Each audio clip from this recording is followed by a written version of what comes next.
Àjàṣẹ́ Èkó ní ìpínlẹ̀ Kwara. Ibí yìí ni ọ̀nà tí ó ti yà sí Òkèọdẹ níbi tí a gbọ́ pé nǹkan ti ń ṣẹlẹ̀. A sì rí àwọn ọ̀dọ́ tí wọ́n ń fi ẹ̀hónú hàn tí wọn ò jẹ́ kí àwọn ọkọ̀ kí ó kọjá ọkọ̀ láti Àbújá lọ sí Ìlọrin tàbí láti Ìlọrin lọ sí Àbújá. Ẹ jẹ́ àwọn ọlọ́pàá náà wà tí wọ́n dúró wámúwámú láti rí wípé kò sí rògbòdìyàn. Ẹ jẹ́ kí a gbọ́ lẹ́nu àwọn ọ̀dọ́ náà ohun tí ó ṣẹlẹ̀ ìdí tí wọ́n fi dí ojú ọ̀nà. So ẹ ṣé gan baba BBC. The main reason why we are here today torí ẹ̀ ni pé àwọn èèyàn wa tán pa ní Òkèọdẹ ní baba ńlá lórèké. I'm from that area. Tẹ́lẹ̀ bá property mi jẹ́ nílùú yẹn. So inú wa òdùbọ́ ṣe ń pa ọlọ́pàá tán pa Yorùbá. We are doing this to support the government of Abdulrahman Abdulrasaq. We are not against the government and we know the government is trying its best. But we are using this opportunity to call Abdulrahman, the Tinubu, to come to our aid, to support us.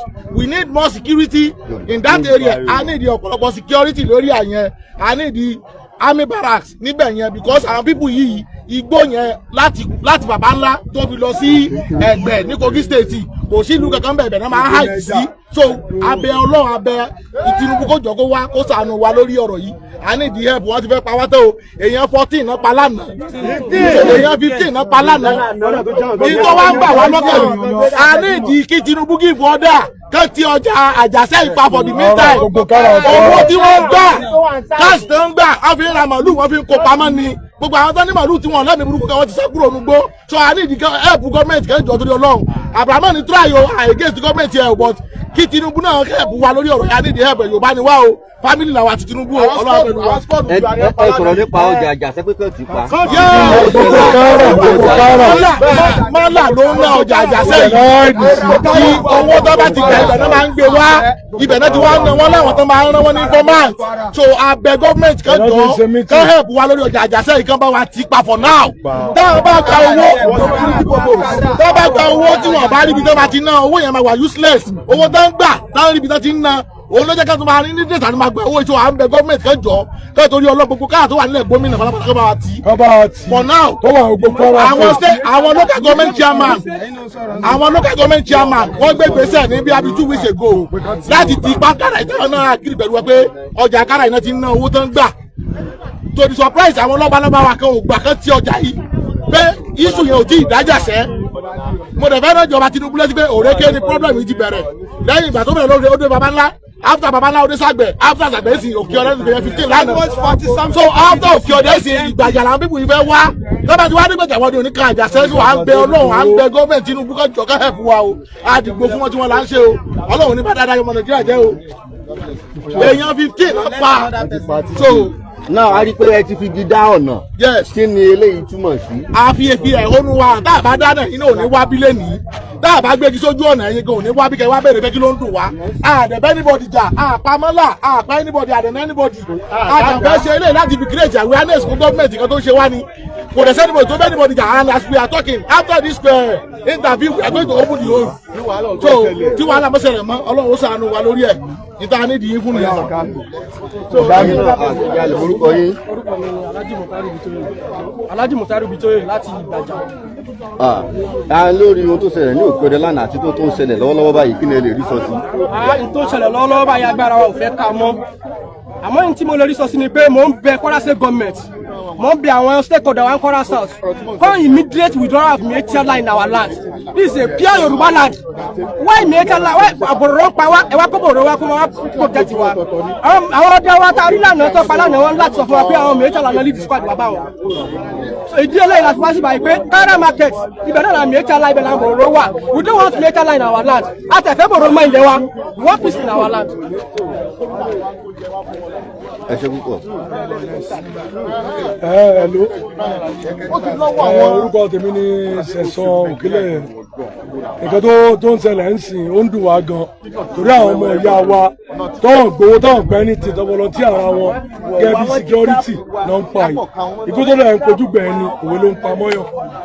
Àtàwọn gba ìbọn lọ́wọ́ wọn ní alẹ́ ìjẹta wọ́n fẹ́ lọ sáfíìsì ẹ̀ wọ́n dẹ̀ pa gbogbo wọn lánàá kẹ́lẹ́ mọ̀ pé àwọn tó gbà wọ́n lọ́wọ́ wọn wọ́n mọ̀ sí nǹkan tó ṣẹlẹ̀ nìyẹn but kọ́ba bẹ àwọn ìjọba kọ́ba lọ́wọ́ sí nǹkan tó ń ṣẹlẹ̀ yìí. àjọ kí lè lè sọ pẹ̀lú wọn ní drone kan ṣiṣẹ́ mọ́jú wọn lọ́jọ́ yẹn pé ó capture kéde kan ní sáyẹn. Wọ́n ní kọ́pítà kan ṣiṣẹ́ mọ́jú kó dẹ̀ drop àwọn èèyàn ní kọ́pítà yẹn ṣiṣẹ́ kó dẹ̀ drop àwọn èèyàn pé àwọn dẹ̀ fura pé àwọn èèyàn tó drop wọn kó ìbọn lé wọn lọ́wọ́ pé kán lọ́wọ́ attack níjọ́ kejì bọ̀ kókó ni pé kí ìjọba kọ́rọ̀ wá lọ́wọ́ pẹ̀lú ọ̀rọ̀ tó ń ṣẹlẹ̀ yìí torí gbogbo wa ní gbogbo Kwara South kò sẹ́ni tó lè sùn mọ́ kò sí ẹni tó lè sùn mọ́ tábàgbọ́n kẹ́ kò sẹ́ni tó máa sùn a dẹ̀ níyàwó alọ́mọ àní gbogbo ẹ̀ àwọn èèyàn ti ń kó lọ wọ́n ti ń kó lọ kúrò ní Kwara. kílẹ̀ á fẹ́ kí ìjọba ṣe fún yín gangan báyìí lórí ọ̀rọ̀ kíjọba ràn wá lọ́wọ́ ibi tí wọ́n wà yẹn kíjọba bá wa pọ́ǹpù ẹ̀ wọ́n ní gáràjì ní baba ńlá wọ́n ní gáràjì ní odò Yásàngó wọ́n dẹ̀ mọ̀ pé wọ́n wà ń bẹ̀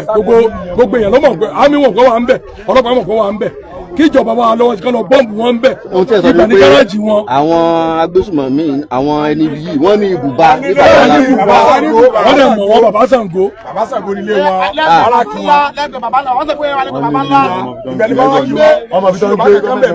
wọn ní báyìí tí ẹ fi dá ọ̀nà tí kò sẹ́ni tó lè kọjá lílọ bíbọ̀ ọkọ̀ kí wá ní ohun tí ó máa ṣẹlẹ̀ báyìí. kọ́lé mọ̀ pé ó dùn wá dé ọkàn torí àwọn èèyàn wa ló ń pa àwọn tájọ́ ń jókòó tájọ́ ń jẹun. reason tá a fi figi dá ọ̀nà a fi bà nǹkan jẹ́ àdẹ̀bí pọ̀ sí wàhálà. ẹ sọ orúkọ yín. a fẹ́ kíjọba rí orúkọ mi ní Alẹ́ṣinlọ́yẹ̀ Saheed láti Gbàjà. a fẹ́ kíjọba rí nǹkan tó ń ṣe wá because a ti ń pariwo ó dàbí pọ́n gbọ́. there was a time tó ṣẹlẹ̀ ní ti baba ńlá tó wà ráójì tí ògbó wọ́ọ̀dù rí wọ́n kó security wá ní Òkèodè wọ́n jẹun fún a month lásán without anything wọ́n padà. àwọn ń tà láti interview àwọn security kan àwọn lágbára wọn ò ká wọn pé àwọn sójà wọn tún wá ní wọn fáwọn lọ́dà bó ṣe kó instrument kọjá tí gbogbo òlú rí wọn kọjá náà ṣe padà síbi tán ti wá. alánà kó tó di pé wọ́n ṣe ìkọlù sí àwọn vigilante a gbọ́ wípé àwọn sójà tó ń ṣe ààbò fún ìlú Òkèodè wọn síbẹ̀ ní àkókò náà ṣé òótọ́ ni ọ̀rọ̀ yìí. òótọ́ ni wọ́n ti withdraw wọn wọ́n dẹ̀ tún wá withdraw ìbọn lọ́wọ́ àwọn local vigilante. kí nìdí tí àwọn fi withdraw àwọn sójà nígbà yẹn. we don't know even let's be realistic àwọn chairmen wa local government chairman 7 local government chairman la ní Kwara South àwọn tó ti sú wọn because wọn rí support látọ̀dọ̀ àwọn lọ́balọ́ba látọ̀dọ̀ gọ́ọ̀mẹ̀ntì kan ṣe camouflage fún wọn ni. broda ìjọlẹ́jọ́ ìta yìí chairman ìfẹ́lódún local government ó sọ pé àwọn Fẹ́mi Yusuf ó náwọn ẹ̀jọ́ full autonomy so ó wáyé àlẹ́gbẹ́ wa sọ pé ó ti sú wọn. it's not about full autonomy let me tell you the realistic something wait my brother wọ́n make order with a great move not like you go on to gbìyànjú wọ́n make order àwọn ọlọ́pàá ilẹ̀ gómìnà ọlọ́pàá ní gbogbo we appreciate the effort of our South chairman. Yorùbá.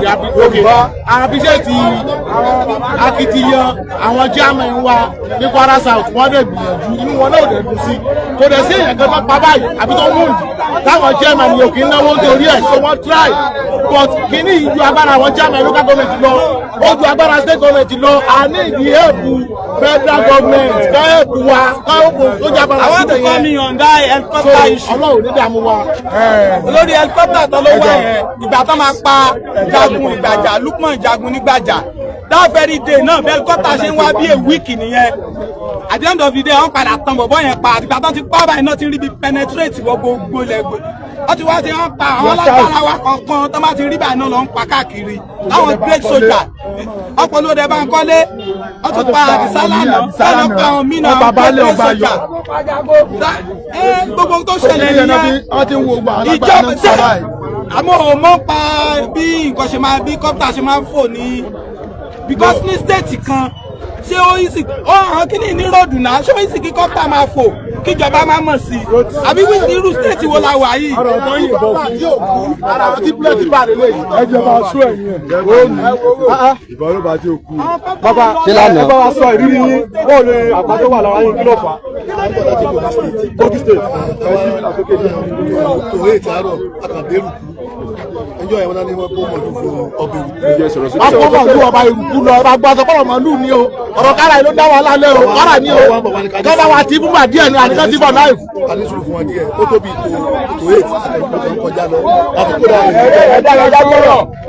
kó dáa rẹ̀ ìlú tán the next thing tí mo kàn máa rí mo kàn rí bí mẹ́rin bí pẹ̀lú AK-47 lọ́wọ́ wọ́n ṣe stop wọ́n pe stop báwo tí n bá tún stop àwọn ilé ìbomú fẹ́ rí 50 million naira tó máa béèrè mo sábà àmì ìlú sọ́ọ̀fù àwọn ilé ọbẹ̀ sí rìlísì mọ́tò ọbẹ̀ sí yan ọbọ̀ ọkọ̀ níbọn wọ́n fọ́ gíláàsì méje èmi tó wà lọ́kọ̀ mi ìbọn bá lẹ́yìn wọ́n yìn mí náà àti bá wá bá mi wọ́n rò bẹ́ẹ̀ máa dúró wọ́n ọ̀gbà mi ì lè dúró kọ̀dọ̀ tí mo sábà bí mi kó bá mi so ẹ̀jẹ̀ yẹn sáà ń pọn ẹ̀jẹ̀ ń pọn mo sáà mo mọ́tò lọ gbọ́dọ̀ tó pàdé mi lọ́nà wọ́n ń tọ̀ mo sáà ń lọ mi ì sáré ní kankan SQ ọkọ̀ gan wà bí tọkọ̀ wà báyìí àrùn láti ṣe mọ́tò èmi gan báyìí mo ṣe ń gba treatment mo dó sí hospital sí dókítà kò yọjú sí wa ó rí gbọ́ ọ̀rọ̀ gan dókítà sá ọgbà kí la fẹ́ ṣe tá a máa wá dúró náà ni mo sáà wákọ̀ yẹn mo sáà di ọwọ́ mo sáà fi dé Àjàṣẹ́ ṣùgbọ́n mo dúpẹ́ lọ́wọ́ DP Àjàṣẹ́ ìtọ́lọ́ ọ̀gá mi lọ rìpọ́ọ̀tù fún wọn wọ́n sáà dúró tì wá ànájú alẹ́ sọ́sìpìtì láti tọ́jú wa. ẹ kú yíyọ Ọlọ́run. ẹ kú yíyọ Ọlọ́run Olúwa túbọ̀ wà pẹ̀lú yín. ẹjọ ẹ wá ná ẹjọ ẹ sáà ṣe ta lóko. Yorùbá ni a wà tẹ báyẹ̀ tẹ́ ń darapọ̀ mọ́ wa. a wà ní ìlú Àjàṣẹ́ ní junction Àjàṣẹ́ báyìí tí oníkálukú fi ẹ̀hónú wọn hàn.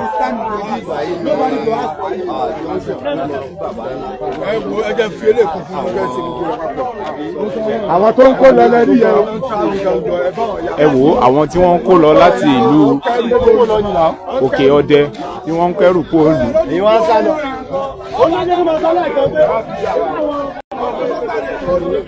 àwọn tí wọ́n kó lọ tí wọ́n kẹ́rù kó ní ìlú Òkè-Ọdẹ.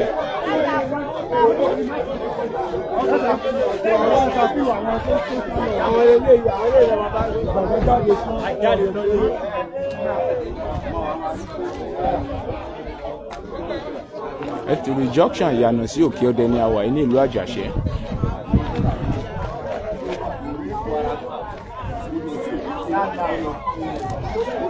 ìlú tó lọ sí Ọ̀rà tó lọ sí Ìlàlà ìyànà tó lọ sí Ọ̀rà tó lọ sí Ìlàlà tó lọ Àgúnjì tó lọ sí Buhari.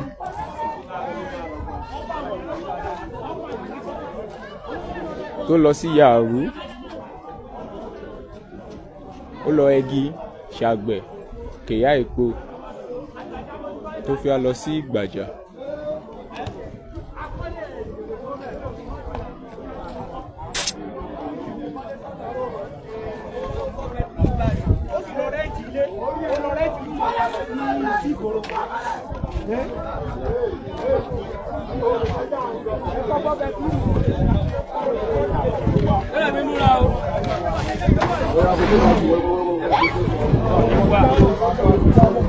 ní báyìí wọ́n ti ṣí ọ̀nà.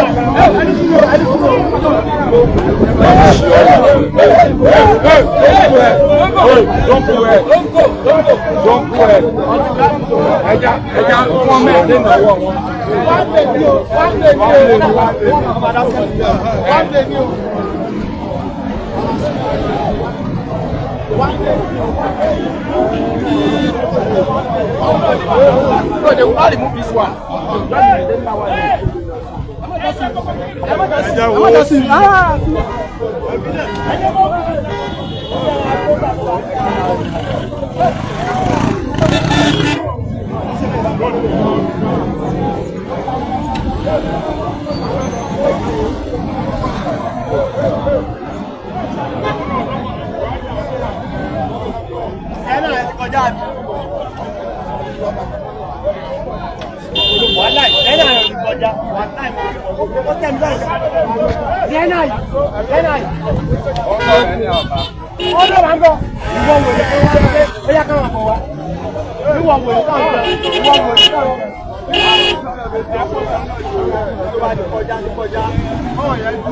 àwọn tó kọjá lọ kó lọ.